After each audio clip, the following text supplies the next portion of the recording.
جب جبریل امین حضور علیہ الصلوۃ والسلام کو لینے کے لیے حاضر ہوتے ہیں تو عرض کرتے ہیں مولا دستک دوں؟ حکم ہوتا ہے دستک نہیں دینی، مولا کائنات آواز دے کر جگایا جائے، حکم ہوا آواز بھی نہیں دینی، جبریل امین چھت پھاڑ کر جاؤ، حضور علیہ السلام کی بارگاہ میں حاضر ہو جاؤ۔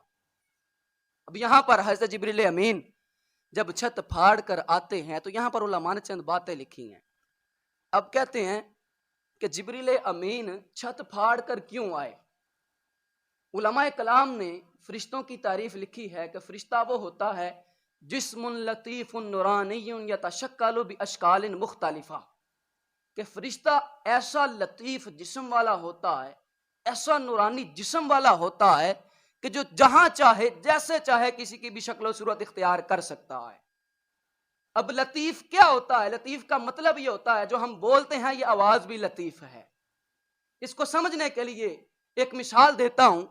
ہم کسی ایسے کمرے میں موجود ہوتے ہیں کہ جہاں ساری کھڑکیاں سارے دروازے بند ہوتے ہیں، کسی سوراخ کی گنجائش نہیں ہوتی، لیکن آواز پھر بھی وہاں سے اندر آ جاتی ہے۔ کہاں سے آتی ہے؟ یہی آواز کو لطیف کہا گیا ہے کہ اس آواز کو آنے کے لیے سوراخ کی ضرورت نہیں ہوتی، کیونکہ یہ آواز لطیف ہے۔ اور اسی طرح فرشتے بھی لطیف ہوتے ہیں، ان کو کسی سوراخ کی ضرورت نہیں ہوتی۔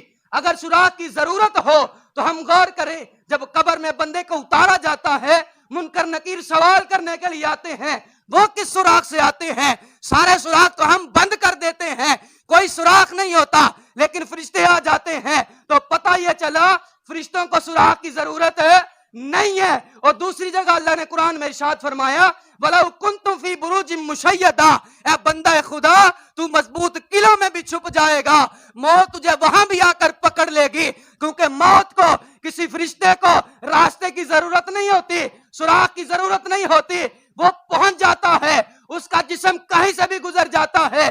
تو پتہ چلا کہ ایک عام فرشتے کو جب سوراخ کی ضرورت نہیں ہے تو جبریل امین چھت پھاڑ کر کیوں آئے؟ ایسا بھی اندر آ سکتے تھے۔ تو اس کا جواب علماء نے چند جواب دیے ہیں کہ جبریل امین یہ بتانا چاہتے ہیں۔ پہلا جواب کہ چھت پھاڑ کر آنے کے اندر حکمت یہ ہے کہ لوگوں کو پتہ چل جائے میں آیا اوپر سے ہوں تو محبوب جا بھی اوپر رہے ہیں۔ اور دوسرا جواب یہ دیا کہ مکے والوں کو پتہ چل جائے کہ چھت پھٹا ہے، کوئی محبوب کو لینے آیا ہے تو محبوب آسمانوں پر تشریف لے گئے ہیں۔